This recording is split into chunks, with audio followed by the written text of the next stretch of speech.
चाहे उनकी नेवी की बात हो, चाहे उनके वो जो उनका आईएसएस निमित्ज है, कहा जाता है दुनिया का सबसे बड़ा एयरक्राफ्ट कैरियर है, न्यूक्लियर केपेबल है, वो उन्होंने वियतनाम से मूव कर दिया है जनरल बख्शी, ये कह रहे। लेकिन अभी भी अगर डायरेक्टली नहीं घुसेगा तो क्या वो इजराइल को बचा पाएगा? क्योंकि Iran is on a do and die situation. Iran तो कह रहा है हम तो डूबेंगे, तुम्हें भी लेट डूबेंगे सनम।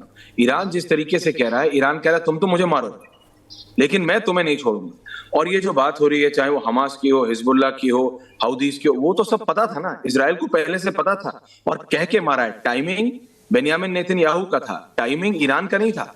टाइमिंग चूज किया गया इजराइल का है कि अब हम करना चाहते हैं। ऐसा नहीं हुआ है कि ईरान ने शुरुआत की, शुरुआत तो मतलब इजराइल ने की और बोल के मारा है। इसका मतलब वो प्रिपेयर्ड होंगे, उनको पता होगा कि कब अमेरिका आएगा।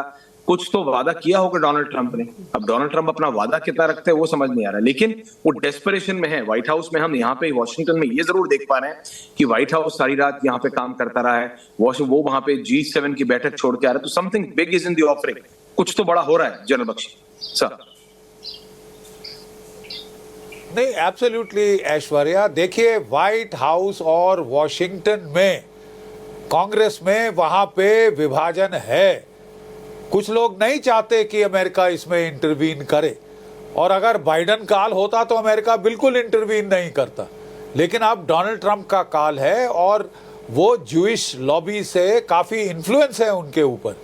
तो क्या वो कर सकते हैं जो उन्होंने यूक्रेन के साथ किया? वो यूक्रेन को आगे किया, we will fight Russia to the last Ukrainian. क्या अब वो कह सकते हैं कि we will fight Iran to the last Israeli? I don't think सो।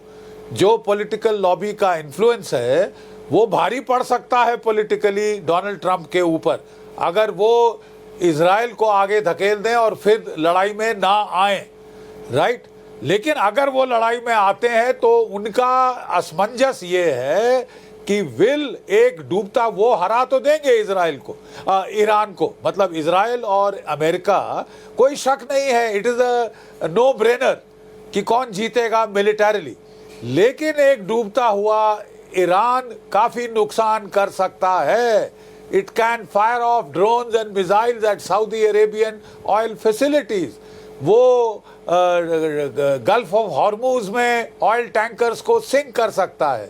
वो दुनिया की ऑयल प्राइसेस का सत्यानाश कर सकता है। तो वो अपने आप में एक खतरा था जो अभी तक अमेरिका को डिटर कर रहा था। नहीं तो ये कितना पहले नहीं हो सकता था साहब।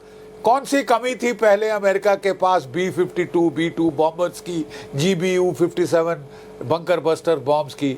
अभी तक अगर डेटरेंस रही तो ईरान की ये धमकी कि हम साहब डूबेंगे लेकिन आपको लेकर डूबेंगे, हम जो है दुनिया की इकोनॉमी को तबाह करके ही जाएंगे, तो ये अभी भी हो सकता है। आपको बड़ा सोच समझ के ये फैसला लेना होगा कि क्या हम इंटरवीन करेंगे। और अगर आप intervene, general Bakshi, general Dayal आ रहा हूं, इंटरवीन करते general Dayal wants to make a point इस युद्ध में। ओके जनरल बख्शी साहब आ रहा हूं, general Dayal wants to make a point. कोई वॉर कंक्लूसिव, आप अगर पूरा अमेरिकन फोर्सेस भी अगर आप एम्प्लॉय कर दोगे तो वॉर कंक्लूसिव नहीं हो सकती। मैं नहीं समझता ट्रंप इस स्टेज पे ऐसी कोई लड़ाई में घुसना चाहेंगे जो इनकंक्लूसिव रहे। आप डिस्ट्रॉय कर सकते हो ईरान को, जितना मर्जी डिस्ट्रॉय कर सकते हो। ग्राउंड फोर्सेस कहां से, किस तरह से मोबिलाइज करके ऑन ग्राउंड किस तरह से आप ऑपरेशंस करोगे? ईरान सरेंडर नहीं करेगा, बिकॉज आप डिस्ट्रॉय कर सकते हो ना। तो वॉर इनकंक्लूसिव रहेगी। जब तक वॉर इनकंक्लूसिव रहेगी it is loss to Trump. तो ट्रंप अगर कंक्लूसिव रहेगी तो इजराइल को मारने दो। वही टेक्नोलॉजीज है इजराइल के पास, वही एयरक्राफ्ट है, वही मिसाइल्स है। नंबर बढ़ता है ना अमेरिका से, तो अमेरिका मेरे ख्याल में एयर डिफेंस सिस्टम प्रोवाइड करेगा, ब्लॉकेजेस प्रोवाइड करेगा, ईरान के पास कहीं से एड नहीं आने देगा। वो सब अमेरिका करेगा। लेकिन डायरेक्ट अगर ईरान में इन्वॉल्व होता है अमेरिका तो वॉर लंबी खिंचेगी, इनकंक्लूसिव रहेगी और डेस्परेशन में। ये तो हमने रूस और यूक्रेन के साथ देख लिया। जनरल साहब आ रहा हूं, तो और अगर ये सौरभ शुक्ला यहाँ पे मेरे साथ वॉशिंगटन DC में, can I have both of these people with me right now? Robindra ji, अभी आपने हमारे दो बहुत सीनियर मिलिट्री एक्सपर्ट्स को सुना, दोनों जनरल साहब हैं, general Bakshi, general Dayal. Robindra ji, Saurabh is here in DC with me.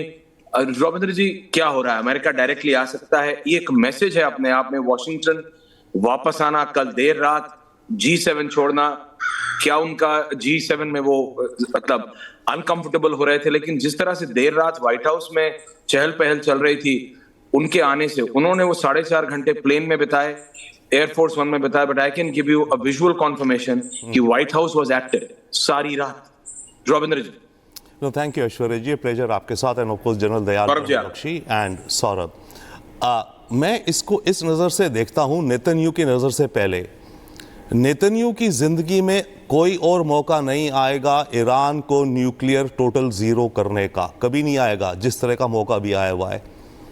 Netanyahu history में, इज़राइल की हिस्ट्री में, जूइश रिलीजन का ये उसकी हिस्ट्री में अपना नाम बना सकता है कि इसने अल्टीमेट जो थ्रेट थी हज़ारों साल तक वो ख़त्म कर दी है। तो नेतन्याहू का ड्राइविंग फैक्टर एक ये होगा और है। सेकंड, अब वो अमेरिका को परसुएड कर रहे हैं, अमेरिका रिलक्टेंट है। डोनाल्ड ट्रंप और जैसे भी आई थिंक जनरल्स बता रहे थे, पार्टीज़ के अंदर भी थोड़ा डिवाइड है कि अमेरिका क्यों हम इन्वॉल्व हों, परंतु नेतन्याहू हर स्टेप पे इस जंग को ऐसे ले जा रहा है कि ये जंग फैलने की स्थिति में आ रही है, फैलने की स्थिति में आ रही है। अभी जो उन्होंने ईरान पे ऑयल डिपोज पे अटैक किया इत्यादि, वो ईरान को उकसा रहा है कि तुम वापस मानो, जैसे भी बात हो रही थी सऊदी या यूएई की ऑयल डिपोज पे करो, वॉर फैली और रीज़न हुआ। तो नेतन्याहू जो पुश कर रहा है उसको ट्रंप, मुझे जो दिखता है फिलहाल के लिए इस समय शायद गहरे सोच में है, डिस्कशंस में अपने एडवाइजर्स के साथ। प्लस इस समय आई थिंक ट्रंप ऑल्सो बात कर रहा है मिडिल ईस्ट की पावर्स के साथ, सऊदी अरेबिया, कतर, यूएई इत्यादि, कि अगर ऐसा हुआ कि American planes, okay, B-2 bomber, जो कि ये 30,000 पाउंड वाले बंकर गिरा सकते हैं, बाय द वे उससे भी पक्का नहीं कि ये इनकी फैसिलिटी टोटल ध्वस्त हो जाए, बट शायद हो जाएगी काफ़ी, राइट।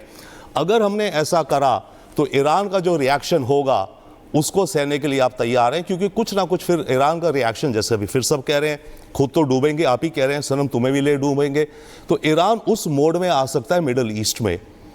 तो ये इस समय आई थिंक ट्रंप के पास एक डिसीजन आ गया है, और उसका अपना जो एक बेस है, पावर बेस, जो वन मागा वाले काफ़ी लोग वो कह रहे हैं नहीं हमें वॉर में बिल्कुल नहीं जाना चाहिए, हमें मतलब इन्वॉल्व ही नहीं होना चाहिए, राइट। तो ये अब डिपेंड करेगा अगले 2-1 दिन में जो दिखता है, और इसको मैं रीड कर रहा हूँ, but I am starting with Netanyahu, कि नेतन्याहू की ज़िंदगी में कभी और ऐसा मौका नहीं आएगा कि वो अपने देश, उसके पॉइंट ऑफ व्यू से अपनी देश, अपनी कौम के लिए कुछ ऐसा काम कर जाए जो हजारों वर्ष तक पूरे मिडिल ईस्ट में कोई न्यूक्लियर नहीं रहे। लेकिन अगर आप नहीं, लेकिन इस समय शर्मा, अगर आप इजराइल की तस्वीरें चला सके, Saurabh ji, coming to you, Sharma, play the visuals of devastation in Tel Aviv. Saurabh ji, अमेरिकी राष्ट्रपति का मुझे नहीं याद पिछली बार कब ये हुआ था दुनिया के इतिहास में कि G7 जब से शुरू हुआ है, अमेरिका के प्रेसिडेंट को G7 छोड़ के वापस DC आना पड़े। ये कहा जाता है कि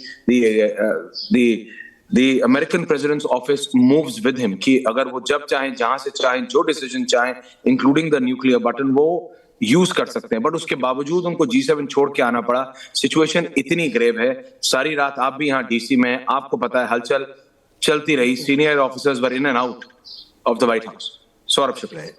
ऐश्वर्या, बिल्कुल ठीक कहा आपने। ये एक बहुत अनप्रेसिडेंटेड सिचुएशन है कि अमेरिकी राष्ट्रपति डोनाल्ड ट्रंप G7 जो अमेरिका वहाँ शीर्ष देश होता है वो छोड़ के वापस आया। उसका 2 कारण है।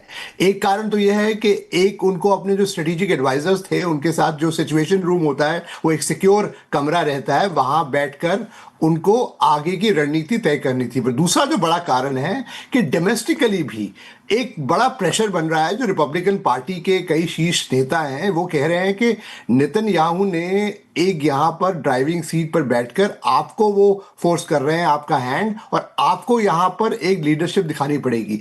डोनाल्ड ट्रंप, जो मैं जैसा पहले भी कहा है मैंने आपके भी शो में, कई शोज में, कि वो एक चाहते हैं कि वो एक पीस मेकर बन जाए। यहाँ पर बड़ा क्लियर है कि नेतन्याहू जो है वो अपनी स्ट्रैटेजी कर रहे हैं, और जाहिर बात है कि ईरान जो है उसको न्यूक्लियर पावर नहीं बनने देना है। ये अमेरिका भी चाहता है, ये अपना इजराइल भी चाहता है, और भी देश जो है सऊदी अरब और भी सब चाहते हैं। तो कैसे इसको, ये जो एंड गोल है उसको आगे इस पर बढ़े, वो एक तो रणनीति पे बात हो रही है। पर दूसरी बात है, डोनाल्ड ट्रंप ये भी चाहते हैं, क्योंकि उनका एक सबसे बड़ा, उनका एक बड़ा बजट का जो बिल है वो फंसा हुआ है अभी